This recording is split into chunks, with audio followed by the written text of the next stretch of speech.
The excitement continues to build in the birding world over at Maumee State Park. For the past 3 weeks, the 4 rare piping plover chicks have been guarded and watched over, not only by mom and dad, but as Kaylee Kirby shows us, by a dedicated team of volunteers.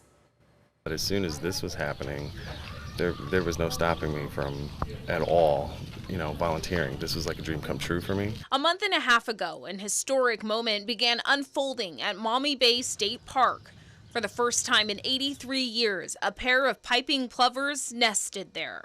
Weeks later, on July 1st, the chicks hatched, much to the delight of longtime birder Joshua Vardous. Plovers are like my favorite birds. They're up there. It's one of my favorites of all time. But as the saying goes, it takes a village to raise a child.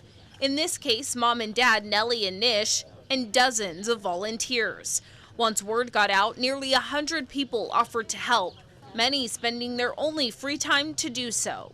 I work a 9 to 5 like everyone else, and Monday through Friday, but I can only dedicate the weekends. So every Saturday and Sunday, I'm out here from almost sunup to sundown. For 12 hours at a stretch, people with a passion for plovers and birds in general show up to document this momentous occasion for Northwest Ohio. I closed this park down. It's fun, yes, but it's also work.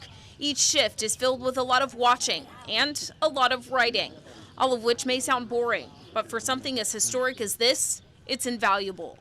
A lot of it is just documenting what the parents are doing and their behavior and interaction with other things in the area. And we just come and we set up our scopes and we get our eyes on the birds and we relay information to one another so that we can record all the data onto a sheet. Having the chance to help an endangered bird and doing what you love at the same time is a rare opportunity. Volunteers tell us they just couldn't pass up. Nobody has ever had any experience with anything like this ever. I mean, getting to babysit and monitor and overlook, a nesting endangered shorebird. So this is a treat for everyone here, especially the birders. For Joshua and others like Janice Farrell, distance is no issue. Neither of them live in the Toledo area. In fact, both travel from Lorain to help however they can. The drive, they say, is well worth it. Oh, I love the little shorebirds. And the babies, they're 10 times cuter. They're like little cotton balls with toothpick legs, and they just scurry along the beach. Since the chicks hatched, volunteers have stepped up and helped in another way. They've named them Erie, Ottawa, Maumee, and Kickapoo. And the makeshift base for the volunteers?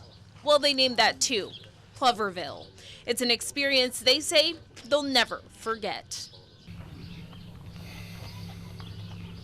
I'll probably remember getting to experience this. Volunteer aside and the cute little chicks aside, it's sharing that passion with someone else who may pick up on that passion as well. Reporting at Maumee Bay State Park, Kaylee Kirby. Everyone's here for the love of the birds. WTOL 11. In just the last few days, Nellie has moved on, leaving Nish to help the chicks stretch their wings until they migrate south. This doesn't mean Nellie's a bad mother. With them, the male is the dominant parent.